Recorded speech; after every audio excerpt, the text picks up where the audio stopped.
Hello students, you are most welcome in the infallible academic classes.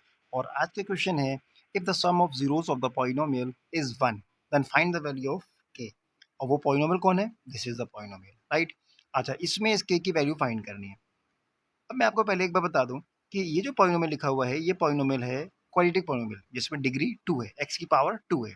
Okay, highest power of the polynomial कहलाती है degree. Okay, अच्छा, अब इसको मैं इसकी स्टैंडर्ड फॉर्म लिखूं तो इस तरह से लिखी जाएगी, a x square minus sorry plus b x and plus सी।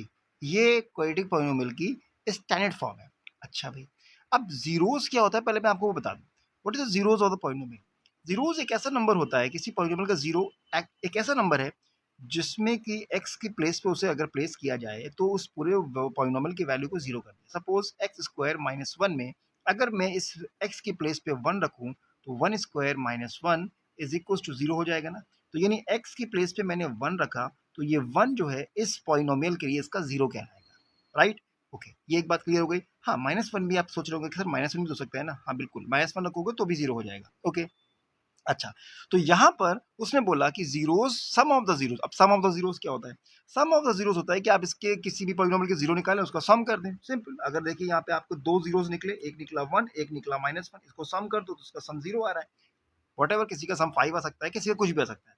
लेकिन एक स्टैंडर्ड फॉर्मूला बनाया गया, एक स्टैंडर्ड फॉर्मूला देखा गया पैटर्न को फॉलो करते हुए कि क्या सम ऑफ जीरो का कोई फॉर्मूला नहीं हो सकता? हो सकता है। सम ऑफ जीरो का फॉर्मूला निकल कर आया, हर क्वाड्रेटिक पॉलिनोमियल के लिए आएगा माइनस बी अपॉन ए। कोई सा पॉलिनोमियल हो, सम ऑफ जीरो यही रहेगा, माइनस बी अपॉन ए। उसमें जो बी है और जो उसका ए है वो आपको फॉलो करना पड़ेगा। What is B, what is A. तो जैसे इस वाले पॉलिनोमियल में आप देखोगे, इसका ए कौन है? इसका ए ये है। एक्स स्क्वायर के साथ जो भी कोफिशिएंट लगा होगा वो ए है।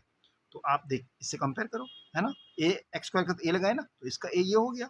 इसके साथ यहाँ एक्स साथ बी लगाए, इसका कौन हो गया? ये इसका बी हो गया, राइट। तो ए यहाँ पर हमारे पास हो गया है के स्क्वायर माइनस 14, बी हमारे पास यहाँ पे हो गया माइनस टू। कंपेयर करने पे हमने देख लिया, राइट। अब हम क्या करेंगे, उसने बोला है कि माइनस बी अपॉन है, यानी सम ऑफ जीरोस क्या है? वन है। तो बी की प्लेस पे क्या रखूंगा मैं? ये minus two, not Z, it is to.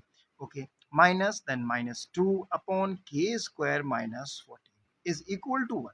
अब यहाँ से हम के की वैल्यू को फाइंड कर लेंगे। ठीक है भाई, फाइंड करिए। देखिए अब ये माइनस और ये माइनस टू हो जाएंगे टू अपॉन, या अपॉन की जगह मैं इक्वल टू इसको इधर सीधा मल्टीप्लाई वन में करा देता हूँ। तो यहाँ जाएगा के स्क्वायर माइनस 14, राइट। अब यहाँ से के स्क्वायर की वैल्यू आ जाएगी 60। इसको ये समझ में नहीं आ रहा है सॉल्व कैसे हो रहा है, मुझे कमेंट करेगा, मैं उसको इक्वेशंस कैसे सॉल्व होती है मैं बता दूंगा। तो यहाँ से के की वैल्यू आ गई आपकी प्लस माइनस 4। तो इस तरह से आप इस के की वैल्यू को फाइंड कर सकते हैं। Thank you so much.